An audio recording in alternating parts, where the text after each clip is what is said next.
Matt Ruskin's Boston Strangler movie came out on March 17th of 2023. This movie is a rendition of sorts recounting the stories of the 1960s Boston Strangler. The two main characters are reporters Loretta McLaughlin, who is pictured, and Jean Cole from the Boston Record-American. Part of the story attributes to the amount of sexism they face in their workplace and in society. Loretta actually becomes the first reporter to connect a series of murders and ultimately breaks the story.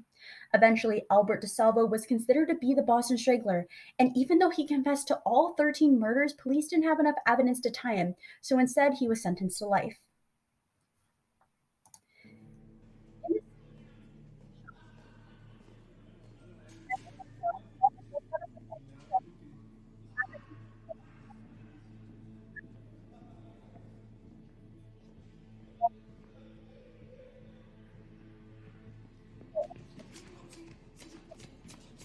He's going to approach DeSalvo and something bad is going to happen.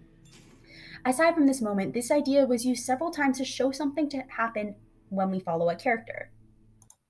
In fact, earlier in the movie, we follow DeSalvo into the apartment of a young woman before he murders her. This idea is repeated to also increase tension of something we assume is going to happen. For example, in the scene depicted, we follow the man who is DeSalvo, and it builds tension because we know what's going to happen, but the woman does not.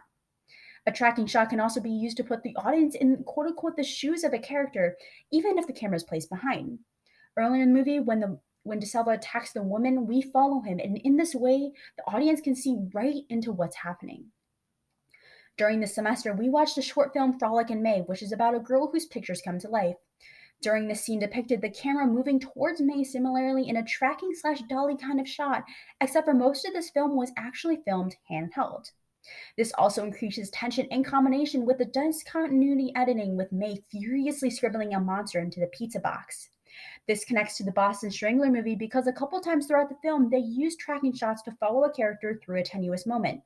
One difference is the handheld aspect in Frolic in May, as it provides a more chaotic perspective. As opposed to the Boston Strangler, the steadiness of the character and the slow speed of the movement emits kind of an eerie feeling.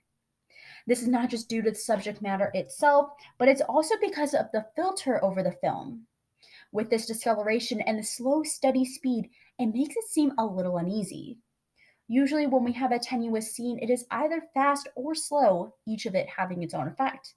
But with this, in these two scenes, we have a slow, steady speed that has the effect of it being unsteady, even if the camera itself is steady.